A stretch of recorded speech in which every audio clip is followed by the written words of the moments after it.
Et Shalom. Je commence en donnant tout honneur, toute gloire à Yahweh, Bahashem, Yahweh Shai, Bahashem Hakudash. Right, double honneur et respect aux apôtres de Great Millstone et Shalom aux élus. Right, donc cette leçon sera centrée sur quelques termes qui sont écrits sur les Écritures, dans les Écritures, sur laquelle des termes comme le terme grec, païen, étranger, incirconcis, qui peuvent mener à la confusion à certains gens qui vont croire que, des Grecs, par exemple, ou bien des étrangers auront droit au salut de Yahweh Bashim Yahushai. Ils seront héritiers du royaume de Yahweh Bashim Yahushai, ce qui est faux. Nous savons que le salut n'est que pour les Israélites. Maintenant, pourquoi est-ce que ça dit, par exemple, juif ou grec?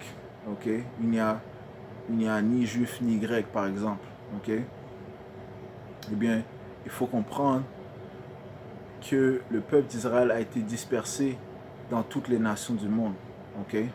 Donc on va expliquer la signification de ces termes et pourquoi ils sont écrits ainsi. Tout d'abord, on va commencer au livre de Deutéronome.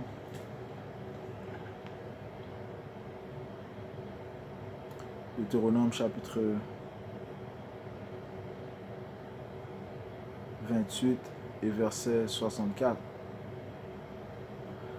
Ça dit ici, Yahweh Bashim Yahushai te dispersera parmi tous les peuples d'une extrémité de la terre à l'autre, et là tu serviras d'autres dieux que n'ont connus ni toi ni tes pères, du bois et de la pierre. Donc une prophétie qui indique que le peuple d'Israël serait dispersé parmi les nations étrangères, et qui serviront d'autres dieux, d'autres coutumes que nos pères n'ont jamais connues. Et nous sommes un exemple parfait de ceci, puisque nous voici présentement au Canada, que l'on soit au Canada ou en Amérique. Ce témoignage je parle pour moi, m'a été ouvert que récemment. Et la même chose pour mes frères, que ce soit il y a 5 ans ou 10 ans, et même 30 ans. Avant cela, nous suivions les coutumes des étrangers. Nous faisions les choses à la manière des étrangers qui nous entouraient, jusqu'à ce que Yahweh Bashim Yahushai nous ouvre les yeux. Eh bien, ceci est prophétique, que l'on servirait d'autres dieux, Comme présentement, je peux dire que je suis Canadien, par contre, ma lignée retourne à Abraham, Isaac et Israël. La même chose pour mes frères. Tous mes frères qui croient au témoignage de Yahweh Bashim Yahushai, ça revient à la même chose. Et c'est ce qui est le cas pour ceux qu'on appelait grecs. Et on va prouver cela. Maintenant, on va aller au livre de Osée, chapitre 8 et verset 8. Ça dit ici, Israël est dévoré. Maintenant, ils sont devenus parmi les nations comme un objet sans valeur. Du fait que nous sommes dispersés, nous suivons les coutumes des autres nations au lieu de suivre les coutumes pures qui nous ont été données par Yahweh Bashim Yahushai. Ce qui en fait nous distingue des autres nations. Les lois, les statuts et les commandements. Le livre de Psaume, chapitre 106 et verset 35. Ils se mêlèrent aux nations et ils apprirent leurs œuvres. Ils servirent leurs idoles qui furent pour eux un piège. Parlons bien évidemment de la nation d'Israël. Nous sommes mêlés aux autres nations, nous sommes immergés dans leurs coutumes, dans leur culture. Et de génération en génération, nous avons perdu notre héritage. Mais cela fait-il de nous des étrangers, des païens? Non. Le fait reste que nous sommes Israélites. Notre sang mène à nos ancêtres, Abraham, Isaac et Israël. Alright? Donc, c'était quelques préceptes pour montrer que nous avons été mélangés parmi ces autres nations. Donc, c'est évident que pas tous les Israélites auront la même apparence. Okay? Pas tous les Israélites parleront la même langue. Mais une chose qui sera en commun avec ceux qui reviennent en Yahweh Bashim Yahushua à son témoignage, ils chanteront la même chanson. Okay? Cette chanson, c'est le témoignage de Yahweh Bashim Yahushua. Okay? Les Écritures. Okay? Maintenant, Yahweh Bashim Yahushua a assigné des rôles. Okay?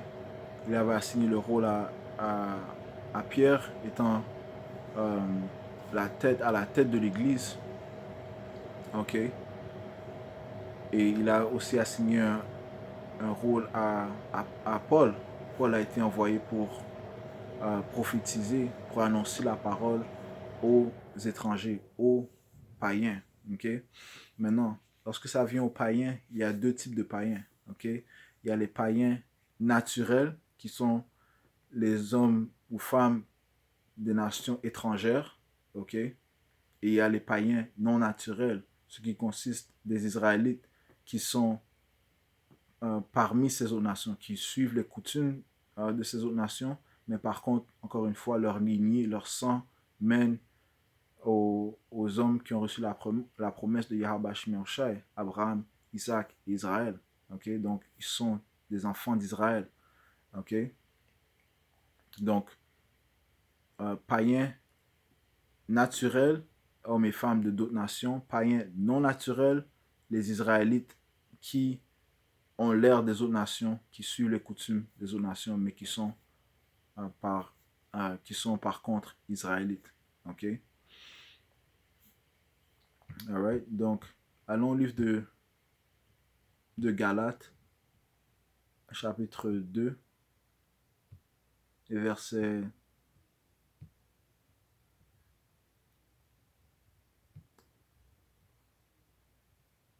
verset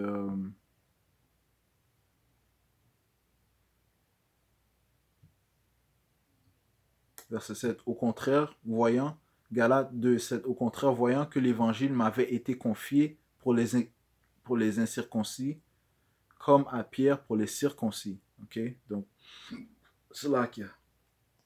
Le rôle de Paul était de propager l'évangile, le témoignage de Yahweh Shai aux incirconcis. Ok? Ok? On dit incirconcis parce que étant immergé parmi ces autres nations, ok? Tu vas suivre leurs coutumes, ok? Et non suivre nos coutumes. Et nos coutumes consistaient de quoi? Respecter le sabbat, être circoncis, ok? Ne pas manger le porc, ok, par exemple. Et ainsi de suite, ok? Un grand nombre de lois nous ont été données que nous devons suivre, ok? Euh, de la meilleure manière que l'on peut le faire, ok? Nous savons que nous sommes dans notre lieu de captivité. Il y a certaines choses que l'on ne peut pas faire, ok? Mais ce que l'on peut faire, on l'applique, ok? Ok? Ça dit ici, au contraire, voyant que l'évangile m'avait été confié pour les incirconcis, ok? Donc, comme à Pierre pour les circoncis, car celui qui a fait de Pierre l'apôtre des circoncis de, a aussi fait de moi l'apôtre des, ça dit ici, Gentiles. Gentiles, c'est les païens, ok? Mais les païens non naturels, ok? Qu'il s'agit bien sûr, encore une fois, des Israélites. Okay? Ayant reconnu la grâce qui m'avait été accordée, Jacques, Céphas et Jean, qui sont regardés comme des colonnes, nous donnèrent la main à Barnabé et à moi en signe de communion pour aller, nous aux païens et eux aux circoncis. Okay? Et de manière, nous présentement, nous pouvons être considérés comme des incirconcis, okay? Des païens non naturels. Okay? Mais maintenant, il y a certaines étapes que l'on peut faire afin euh, de nous rapprocher à Yahweh Shai. Ok? Certains hommes vont se faire circoncire. OK? Ainsi de suite, Um, le point était que Yahweh Shemashai a établi des rôles pour couvrir tous les Israélites, ok, pour que le témoignage atteigne tous les Israélites, devrais-je dire, ok, qu'ils soient euh, païens, euh, non naturels, ou bien qu'ils soient circoncis, ok, qu'ils soient appelés grecs, ou qu'ils soient appelés égyptiens, ou bien qu'ils soient appelés euh, américains, canadiens, ok, le témoignage de Yahweh Shai doit être propagé vers eux. Pourquoi Yahweh Shai a été s'est sacrifié pour Israël au complet, ok. Donc nous sommes tous héritiers du salut, ok. Maintenant, allons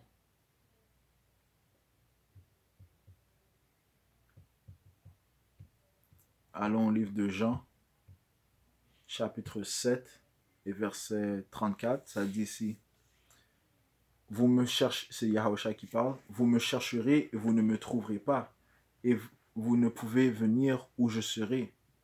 Sur quoi les Juifs dirent, c'est-à-dire Juifs, on parle en fait des Israélites, ouais, Israélites, on va dire Israélites, sur quoi les Israélites dirent entre eux: où ira-t-il que nous ne le trouvions pas?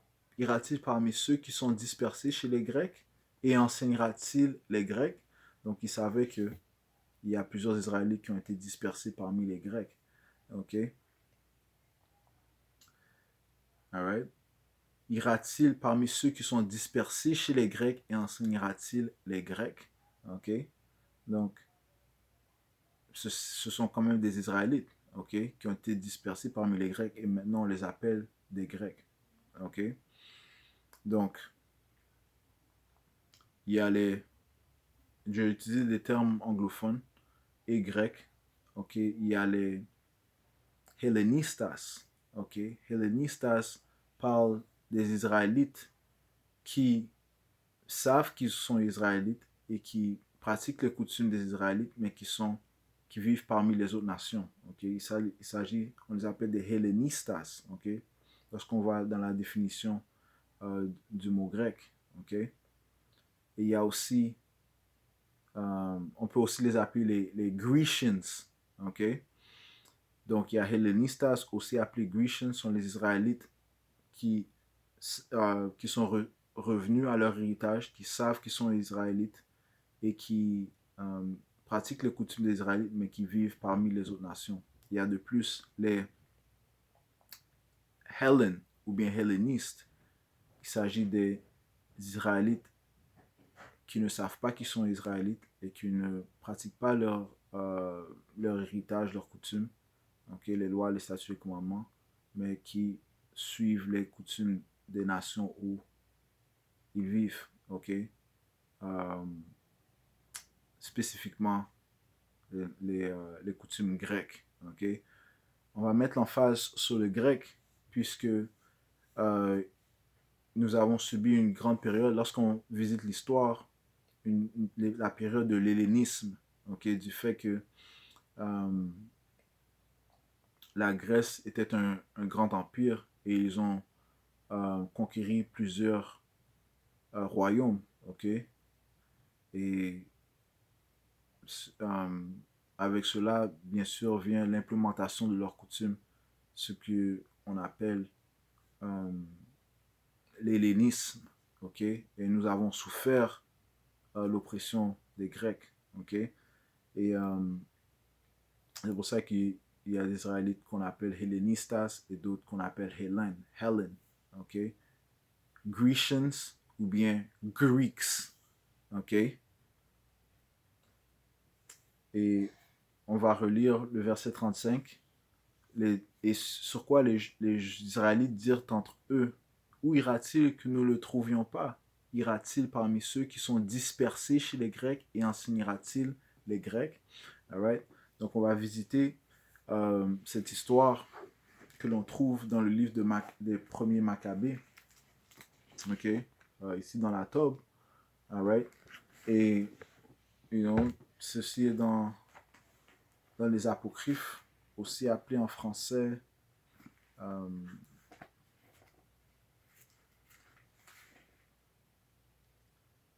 ouais, on peut l'apocryphe, ok? Apocryphe qui signifie des livres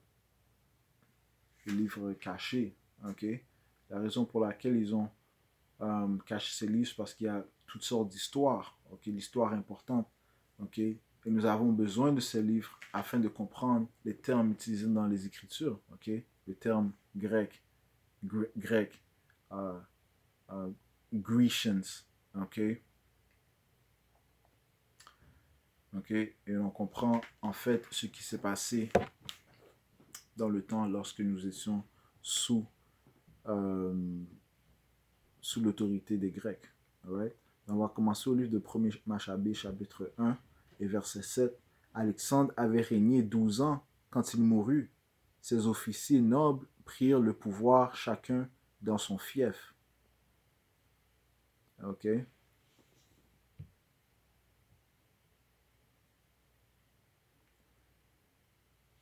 Et il y a une description ici, ça dit après la mort d'Alexandre le Grand, le grec, ses officiers se partagèrent les restes de son empire. Ok, en gros, il s'agissait de 4 officiers, ok, aussi appelés les diadochi, qui consistaient de Cassander, Lysimachus,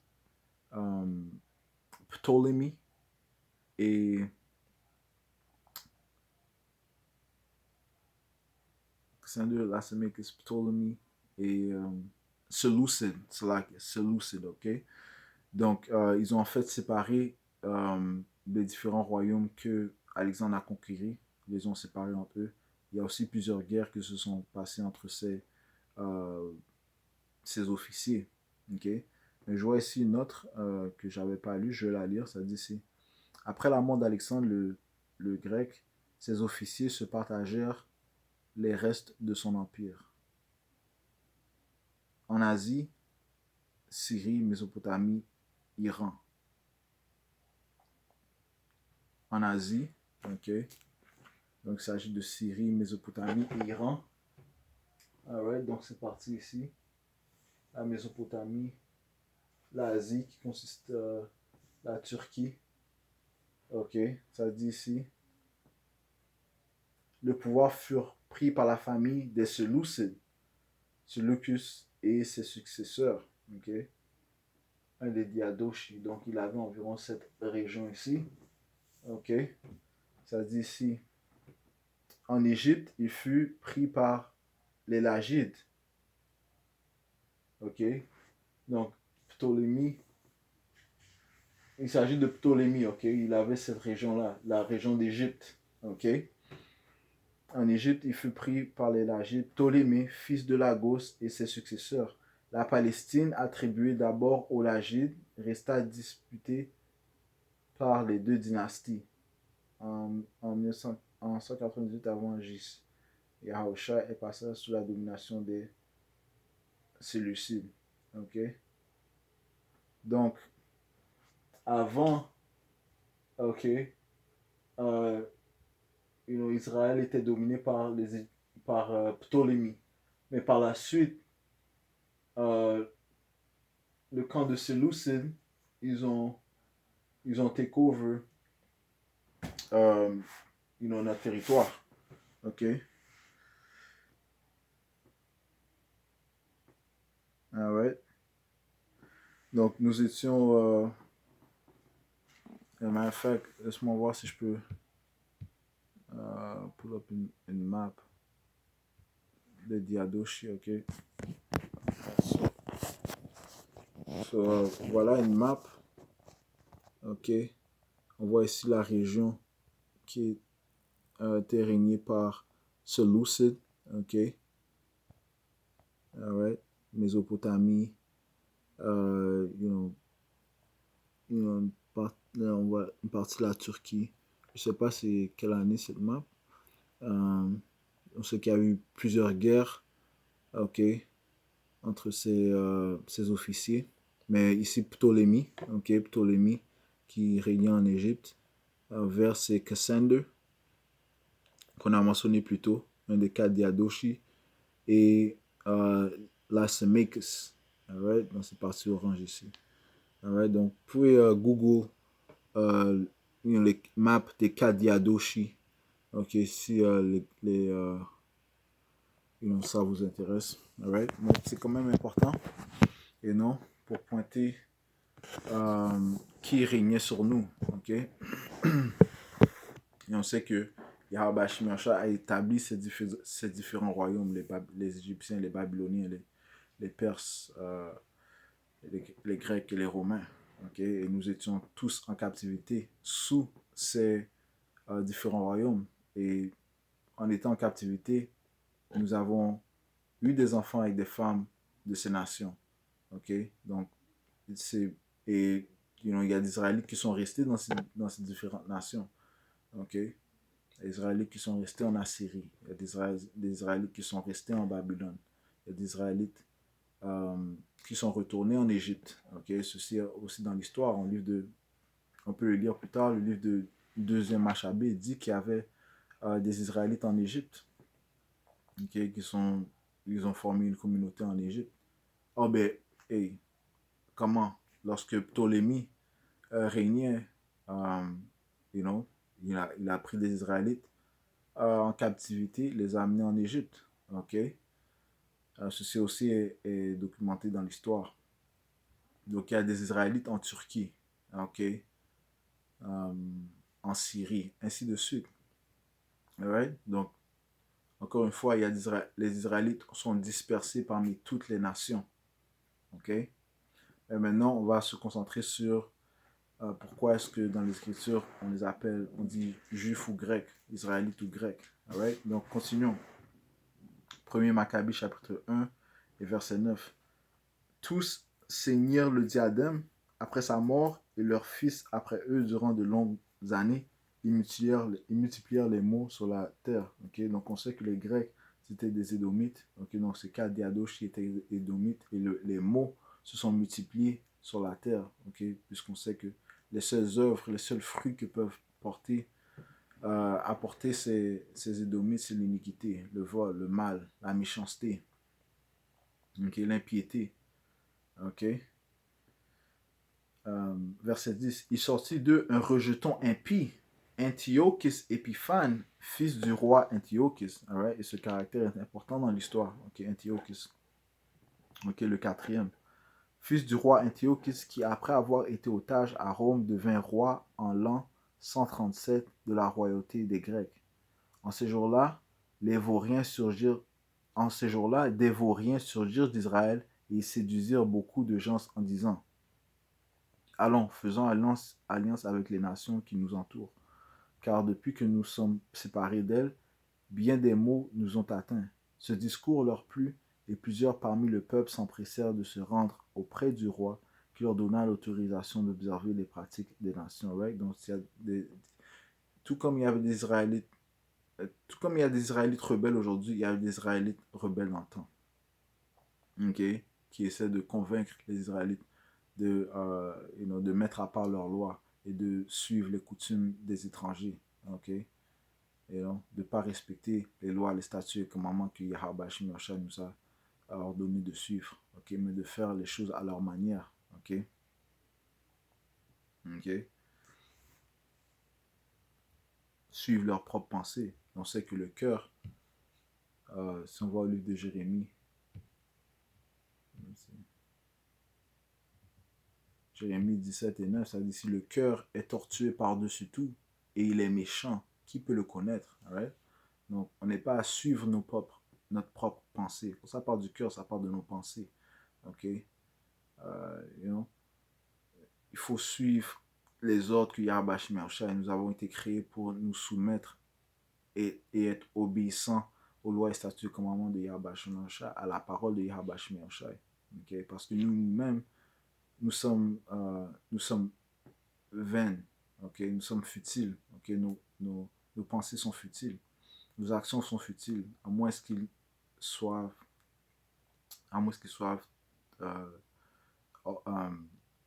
qu'ils soient, à moins que nos pensées soient de suivre la volonté de Yahweh Shemosha. Euh, donc ces rebelles, ils ont séduit le peuple, ok, à suivre les coutumes des autres, ok. Verset 12. Ce discours leur plut et plusieurs parmi le peuple s'empressèrent de se rendre auprès du roi qui leur donna l'autorisation d'observer les pratiques des nations selon les usages de celles-ci. Ils bâtirent donc un gymnase à Jérusalem, ils se refirent le précus, firent défection de l'alliance sainte pour s'associer aux païens et se vendirent pour faire le mal. Right? Donc, ils veulent se joindre aux étrangers, ok, avoir, être acceptés par les étrangers, ne sachant pas qu'ils sont supérieurs aux étrangers, ok. Yeah, yeah.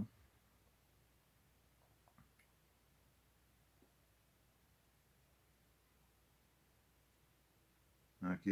Donc, lorsque ça dit ici, verset 4, euh, verset 14, ça dit, verset 15, ils se refurent le précus. Donc, verset 15, ça dit, il s'agit d'une opération qui cherchait à faire disparaître les marques de la circoncision. Ok.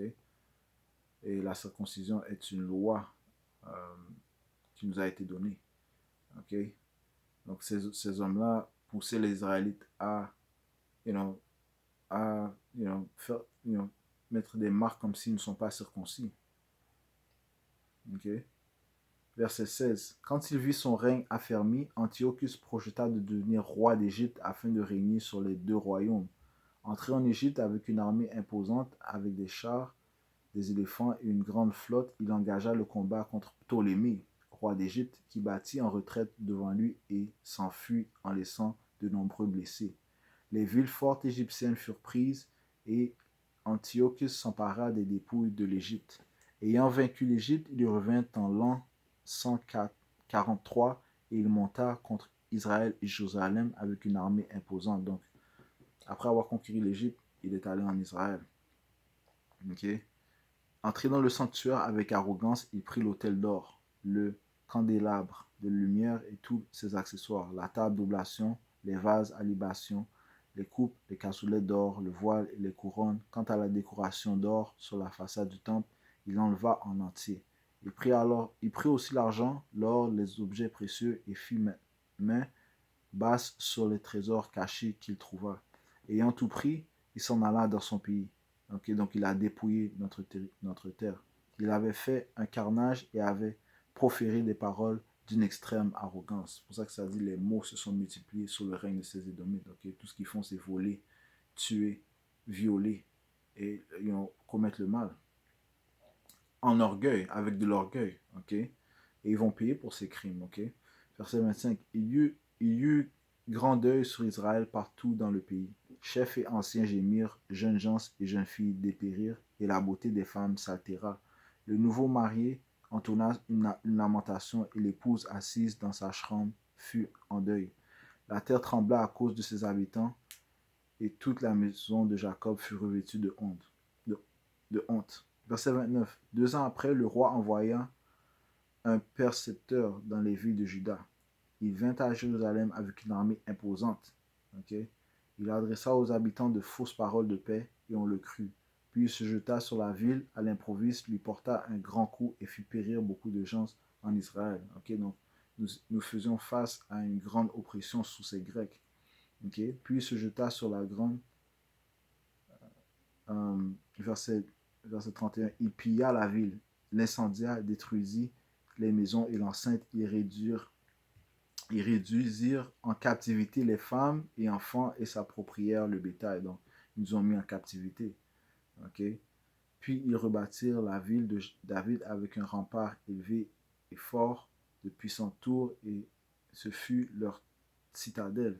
Ils y installèrent une engeance perverse, des gens sans foi ni loi, et ils s'y fortifièrent. Ils, ils, ils emmagasinèrent des armes et des vivres. Ils déposèrent les dépouilles de Jérusalem qu'ils avaient rassemblées et ils en firent un grand piège. Cela devint une embuscade pour le sanctuaire et un adversaire maléfique pour Israël en tout temps. Ils répandirent du sang innocent autour du sanctuaire et ils souillèrent le lieu saint. Okay, donc ils ont commis toutes sortes d'abominations dans notre sanctuaire, dans le temple. Okay, les habitants de Jérusalem s'enfuirent à cause d'eux et la ville devint une colonie d'étrangers. Okay? So, d'autres Israélites se sont dispersés. Okay? Ils sont allés dans différents coins. Elles devinrent étrangères à sa progéniture et ses propres enfants l'abandonnèrent. Son sanctuaire fut dévasté comme un désert. Ses fêtes se changèrent en deuil. Ses sabbats en dérision, son honneur en mépris. À la mesure de sa gloire fut son déshonneur et sa grandeur fit place au deuil. Maintenant, ça dit ici, le roi ordonna que dans tout son royaume, tous ces peuples n'en forment qu'un et renoncent chacun à ses coutumes. Okay? Toutes les nations se conformèrent aux prescriptions du roi. Beaucoup d'Israélites acquiescèrent volontiers à son culte, sacrifiant aux idoles et profanant le sabbat. Le roi envoya aussi à Jérusalem et aux villes de Juda des lettres par messager, leur prescrivant de suivre des coutumes étrangères au pays, de bannir du sanctuaire holocauste, sacrifices et libations, de profaner sabbat et fêtes, de souiller le sanctuaire et les choses saintes, d'élever autels, sanctuaires et temples d'idoles, de sacrifier des porcs et des animaux purs. Okay? Donc, de laisser leurs fils incirconcis et de se rendre abominables par toutes sortes d'impuretés et de profanations, oubliant ainsi la loi et altérant toutes les pratiques. Quiconque n'agira pas selon l'ordre du roi sera mis à mort. C'est en ces termes que le roi écrivit à tous ces sujets. Il créa des inspecteurs pour tout le peuple et ordonna aux filles de Juda d'offrir des sacrifices dans chaque ville. Beaucoup de gens du peuple, entendant tous ceux qui abandonnaient la loi, se rallirent à eux. Ils firent du mal dans le pays et contraignirent Israël à se cacher dans tous les lieux de refuge. Okay? Et c'est ce qui s'est produit. Et c'est pour cette raison que les Israélites ont perdu leurs coutumes et ont suivi les coutumes des, des Grecs, okay? Profanant le sabbat, se mettre incirconcis, manger le porc, faire toutes sortes d'abominations, okay? Suivre les coutumes des Édomites, des Grecs. Okay? C'est pour ça que lorsqu'on lit dans les écritures juifs ou grecques, ça parle des Israélites, mais des Israélites qui ont été dispersés parmi les Grecs, qui ont perdu leurs coutumes, okay? Et qu'ils ont suivi les coutumes des étrangers, okay? Spécifiquement des Grecs. All right? So, like,